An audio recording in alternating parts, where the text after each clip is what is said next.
Olá, estamos mais uma vez em nosso portal Ternura de Notícias e temos uma entrevista bastante especial em nossos estúdios no dia de hoje. Graduada pela Faculdade Estadual de Medicina de Marília e especialista em geriatria clínica médica pela Universidade de São Paulo, a USP, recebemos com muito prazer a presença da doutora Luana Vegian Stoniolo. Ela que, com a sua especialidade, traz hoje o tema geriatria, né, e todo o conceito ligado a essa especialidade. Doutora Luana, vamos aí partindo de perguntas primárias para facilitar o entendimento dos nossos ouvintes e também das pessoas que nos acompanham pela internet. O que é geriatria? Bom dia, Dani. Bom dia a todos.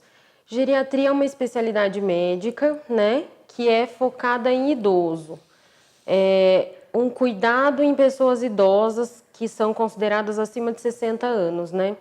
E o objetivo principal é envelhecer bem, com qualidade de vida e mantendo a independência. Aquele idoso que se vira sozinho, faz suas coisinhas, mantém uma vida saudável e com qualidade. Então, a geriatria é especialista em idoso e nesse envelhecimento saudável que a gente quer. E qual é a diferença entre um geriatra, por exemplo, e um clínico geral? Porque a gente reconhece aí o clínico geral de muito tempo, né? Desde a infância sempre fala do clínico geral. E hoje, o geriatra. Quais as diferenças?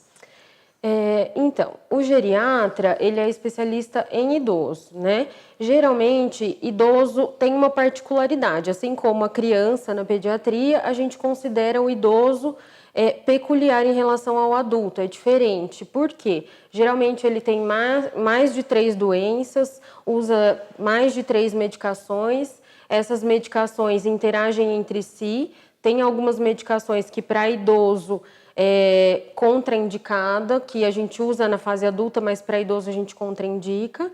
E o foco não é só doença, né? Não é só procurar uma doença e tratá-la. O foco é a pessoa no geral, né? O contexto que ela está inserida, questões sociais, mentais, emocionais e a saúde como um todo, pensando também em prevenção. Então, o foco é o idoso, né? E não apenas as doenças que ele tem. A gente pensa na qualidade de vida, né, das pessoas, que elas possam ter longevidade, mas com qualidade. Isso. E com qual idade o paciente pode, neste caso, procurar por um geriatra?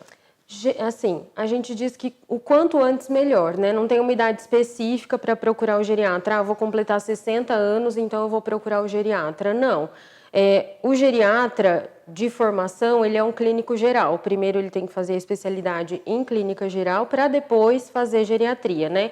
Então, a gente trabalha também como clínico. E o quanto antes a pessoa procurar, melhor a gente planeja o dia de amanhã, né? Planejando aí o envelhecimento saudável. Não adianta a gente esperar ficar ruim, esperar chegar um envelhecimento que não é saudável para a gente procurar o geriatra. Então, o quanto antes, melhor. E o geriatra, eu não falei anteriormente, comparando com o clínico geral, a gente tem algumas doenças, né, entre aspas, que são comuns na geriatria que a gente não vê isso em clínica geral. Por exemplo, fragilidade, quedas, imobilidade, são coisas que a gente vê na geriatria mesmo. E neste caso, já que a gente está tratando de uma idade mais avançada, até porque o idoso, né, é uma maior idade, né, tem mais idade. Neste período, como que a gente pode fazer para evitar as doenças? Então, evitar as doenças nada mais é do que ter um hábito de vida saudável ou hábitos de vida saudáveis, né?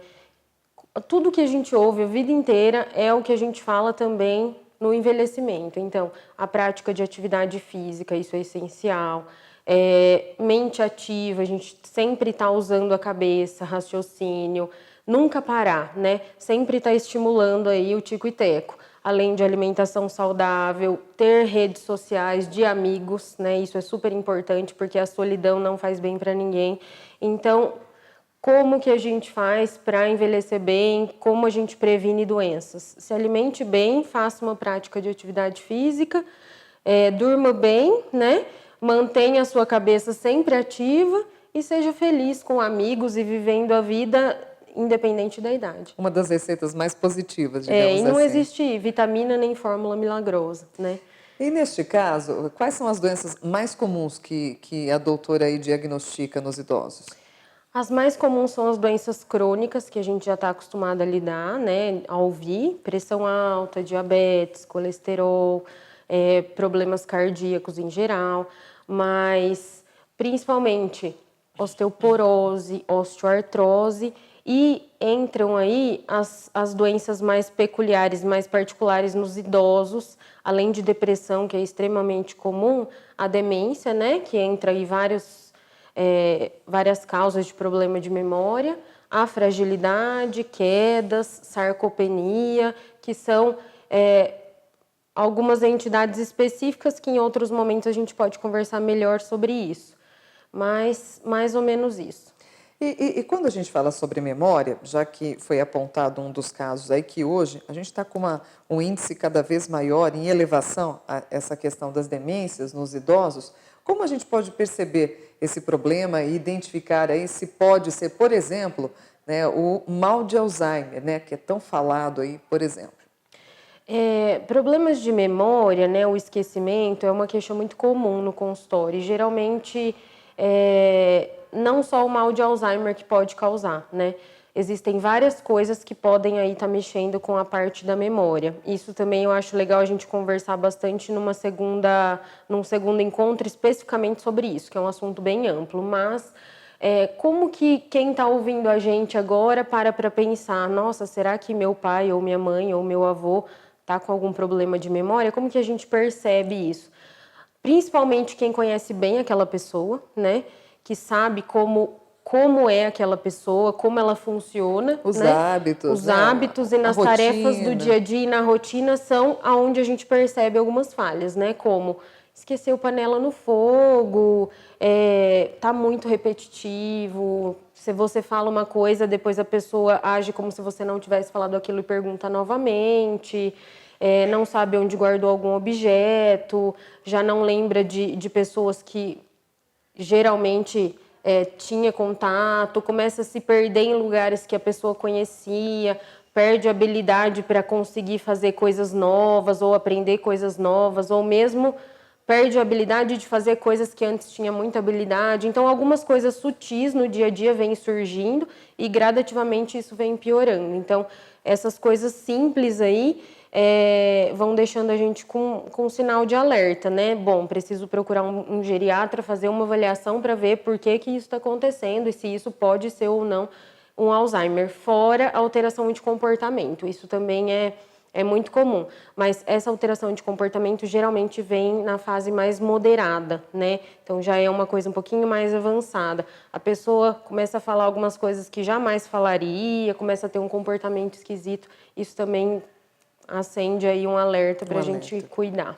Então, neste caso, eu até gostaria de forma antecipada, convidá-la, doutora, para que a gente possa falar especificamente sobre essas demências e, inclusive, o Alzheimer, mais específico, porque, de fato, é uma doença que ainda não só assusta, mas aí traz mistérios para a família de como lidar com a situação junto ao paciente, né, com o mal de Alzheimer, como é chamado. E, nas considerações finais, gostaria que a doutora deixasse aí realmente uma mensagem, né, frente à sua especialidade como geriatra, num atendimento tão carinhoso que faz aí a idosos, lembrando que a doutora Luana tem uma particularidade, né, ela realiza atendimento quando necessário a domicílio, né, ela visita o paciente em casa, realiza aí essa proposta de uma consulta, porque muitas vezes o paciente não consegue se deslocar até o consultório. A gente sabe que é um período mais difícil na vida, né, com a questão da idade, e às vezes, devido a essas doenças, já agora aqui divulgadas, muitas vezes não consegue se deslocar. A doutora vai até a casa. Sim. Eu sempre digo, assim, no consultório, ou mesmo para minha família, a gente colhe lá na frente o que a gente planta hoje, né? Então, a gente tem que pensar como que a gente quer estar daqui uns 10, 20, 30 anos. A gente quer estar numa cama dependente, ou a gente quer estar vivendo bem, feliz, independente, com qualidade de vida, sem dor. Então, plante hoje que você colhe amanhã. Então, começa a se cuidar ontem, né? Não espera vir, não. Então, vamos lá, marcar consulta e se cuidar. Que bom. Doutora, muito obrigada pela sua presença. A doutora Luana Vejan Stoniolo atende na Clínica Sim, em Bitinga, na rua José Zapata, 261. O telefone para agendamento de consultas é o 3342-9533 E, mais uma vez, quando necessário, a doutora Luana faz o atendimento na casa do paciente. Muito obrigada. Obrigada a vocês, Dani, pela oportunidade e um bom dia a todos.